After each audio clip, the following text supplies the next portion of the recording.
जास्त वेळ न लावता मस्तपैकी सकाळच्या नाश्त्यासाठी कोबीचे पकोडे मी बनवून घेतले. तर एकदम छान असे झालेले ते. आपण ह्याला सोडा ही अजिबात काही सुद्धा वापरलेलं नाही. नमस्कार, मी प्रमिला झमरे. तर आज मी बनवते मस्तपैकी कोबीचे पकोडे. तर इथं कोबी मी चिरून घेतलेलं आहे बारीक. त्यासाठी थोडेसे इथं कच्च्या शेंगा घेतल्या तर मी साल काढून. थोड्या कच्च्या शेंगा, थोडीशी कोथिंबीर, थोडीशी मटकीची उसळ आहे ही मोड आलेली ती घेतली. 1 वाटी बेसन घेतलंय.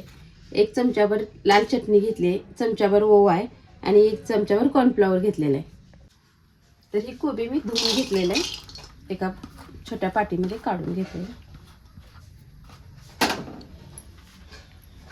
तर ही 1 चमचा कॉर्नफ्लॉवर घेतलेले, ओवा, लाल चटणी तुम्हाला जेवढी आवडते त्याच्या अंदाजाने 1 चमचा 2 चमचा तुम्ही घेऊ शकता. ही शेंगा पण कच्च्या का घेतल्या तर आपण ही तळणार आहोत परत, आणि तळल्यानंतर कुरकुरीत शेंगा कडक छान लागतात म्हणून मी कच्च्या टाकलेल्या त्या.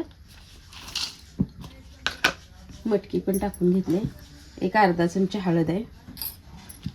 थोडीशी कोथिंबीर घेतली बारीक चिरून. तर ह्यात मी टाकून घेते चवीनुसार मीठ. आणि इथे 1 वाटी बेसन घेतलेलं आहे, पण मी अर्धी वाटी अगोदर टाकून घेते. आता हे थोडंसं पाणी ओतून छान असं मिक्स करून घेते आणि हातानेच मी मिक्स करते म्हणजे छान असं मिक्स करता येते.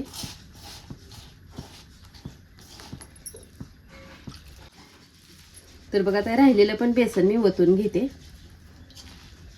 जास्त पाणी लागत नाही, थोडंसंच पाणी ओतलेलं आहे मी. तर बघा, आता कोबी मी मिक्स करून घेतलंय बेसनमध्ये. गॅसवर तेल पण ठेवलंय तापायला. तर बघा, छान असं तिंबून घेतलंय. आणि जास्त पण बेसन वापरायचं नाही, थोडीशी कोबी पण आपल्याला दिसली पाहिजे यात. आपण जी काय करायला ना ते पण दिसली पाहिजे. तर आता तेल पण छान असं तापलेलं, मी थोडंसं सोडून घेते ह्यात.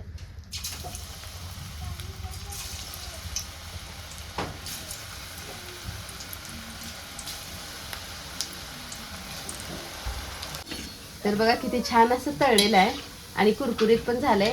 आणि वाटत होतं मला सुट्ट होईल, पण असं सुट्ट झालेलं नाही. शिंगल भजी झालेला आहे मस्तपैकी.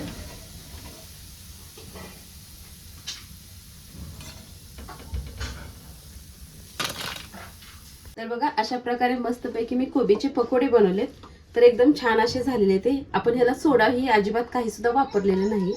घरात जर कुणाला कोबीची भाजी आवडत नसेल तर अशा पद्धतीने कोबीचे पकोडे मस्तपैकी मी आज बनवले. तर ह्याला तर सोडा वापरलेला नाही ना, इनो वापरलेला नाही.